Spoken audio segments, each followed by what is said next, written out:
રામોસરા મેરડી માતાજી મંદિરમાં થયેલ બબાલનો મામલો સામે આવ્યો છે। બબાલમાં ઇજાગ્રસ્ત પ્રિયંકા પટેલે મંદિરના ભુવાજી અને સેવક સામે ગંભીર આરોપો લગાવ્યા છે। મંદિરના ભુવાજી ડાયાભાઈ પટેલ સામે જે મહિલા છે તેમને ગંભીર આરોપો લગાવ્યા છે। ત્યારે મંદિરમાં મારા દાદા ડાયાભાઈ અને તેમના સાગરીતોએ મને ધોકા અને હથિયારોથી માર્યો છે, હુમલો કર્યો છે તેવા જે આરોપો છે તે પ્રિયંકાબેન પટેલ લગાવી રહ્યા છે। ત્યારે મારા દાદા ડાયાભાઈ ભુવાજી છે અને મંદિરમાં હથિયાર ધોકા વડે આ રીતે હુમલો કરવો કેટલો યોગ્ય છે તેમના દ્વારા કહેવામાં આવ્યું છે। ત્યારે મંદિરના પ્રાંગણમાં આ રીતે હુમલો કરવો એ કેટલે અંશે યોગ્ય? પ્રિયંકા પટેલે મંદિરના ભુવાજી ડાયાભાઈ પટેલના મોટા ભાઈની દીકરી છે।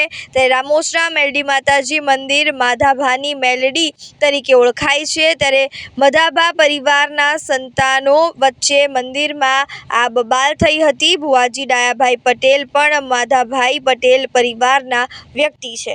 જરા 3 દિવસ પહેલાની વાત છે। રામોસરા મેરડી માતાજીના મંદિરના ધાર્મિક સ્થળના ત્યાં ચોકમાં જ્યાં મારાપીટનો કિસ્સો થયો હતો અને હું તમને સાચી હકીકત જણાવું, ત્યાં બાજુમાં જ અમારું ઘર આવેલું છે અને અમારું પરિવારનું મંદિર છે। ત્યાં ચોકમાં જ અમે ઘરમાં બધા બેઠા હતા મમ્મીને, તો બહારથી અવાજ આવતો હતો મારો મારો, બચાવ બચાવ। તો મમ્મીને અમે બધા દોડતા દોડતા ત્યાં ગયા।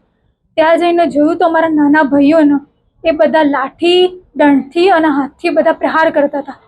તો અમે એમને બચાવવા ગયા।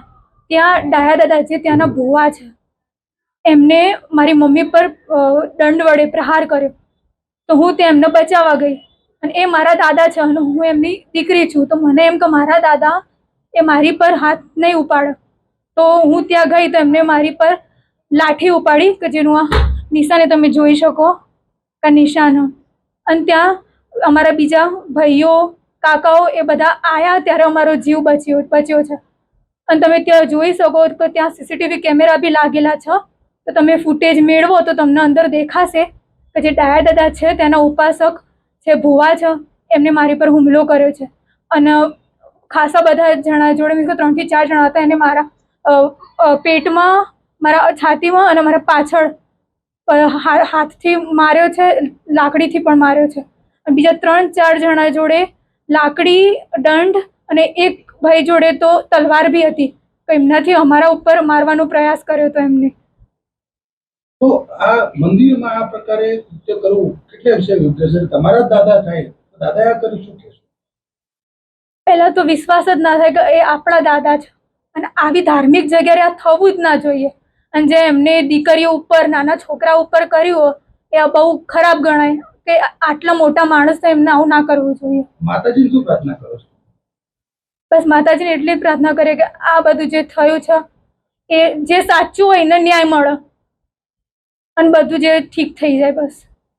તો આમાં એવું પણ બની શકે, કારણ કે મારા પપ્પા જે ઈશ્વરભાઈ છે તો એ ટ્રસ્ટીના ત્યાં ટ્રસ્ટી છે ટ્રસ્ટના, તો એને બાનમાં રાખી આ અવારનવાર એમને ટાર્ગેટ કરતા અને સમયાંતરે આ લોકોનું જે નાની નાની બાબતે કે જે પૈસાની ઉચાપતમાં લોકો પાસે ડોનેશન ઉઘરાવવા, આ બધાની થોડી નાની મોટી ચર્ચાઓ થતી, તો એના બાનમાં રાખીને પણ મારી દીકરીને એવા પણ અમે સાંભળવા મળ્યું કે ભાઈ તમે અમે લોકો આ તમારા બાળકોને પણ અમે ત્યાં આગળ ગમે તે અંશે દબાણ કરીને પણ ઈશ્વરભાઈનું બયાન બદલવા માટે પણ અમે પ્રયત્ન કરીશું। આવા લોકો અથાગ આગળ પણ પ્રયત્નો કરી ચૂક્યા છે।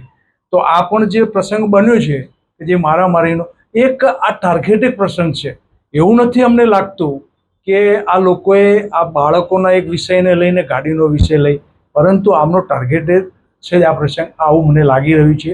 અને મારા પિતાશ્રીને આ ટ્રસ્ટમાંથી નાબૂદ કરવાના પણ એ લોકોએ પ્રયત્ન કર્યા એવા અત્યારે આપણો ચેરિટીની અંદર કેસ પણ ચાલી રહ્યો છે, એના અંદર પણ આ પાક્કા બધા વિષયો છે।